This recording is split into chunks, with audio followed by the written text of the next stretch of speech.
نماز کے اندر جو بیٹھتے ہیں اس کو قاعدہ کہتے ہیں، اور قاعدے کی سنت یہ ہے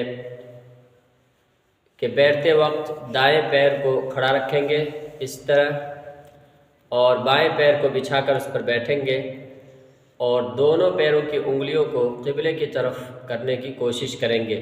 یہ تھی قاعدے کی پہلی سنت۔ دوسری سنت، قاعدے میں دونوں ہاتھ کو دونوں رانوں پر رکھیں گے، اور نگاہ جو ہے ہماری وہ گود میں ہوگی، نیچے گود میں دیکھ رہے ہوں گے۔ یہ تھی دوسری سنت۔ تیسری سنت، قاعدے کے اندر تشہد یعنی التحیات پڑھتے وقت اشہد ان لا الہ پر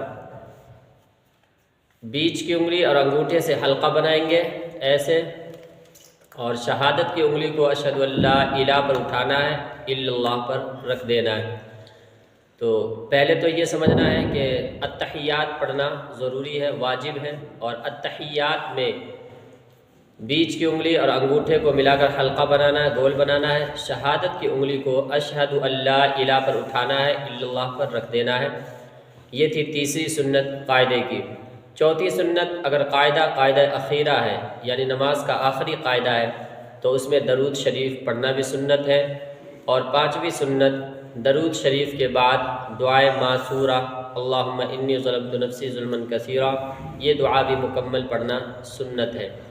تو یہ 5 چیزیں ہیں قاعدے کے اندر سنت، جس کا ہمیں خاص خیال رکھنا ہے۔ اگر ہم ان 5 چیزوں کی پابندی کرتے ہیں تو ہماری نماز اور ہمارا قاعدہ سنت کے مطابق ادا ہوگا۔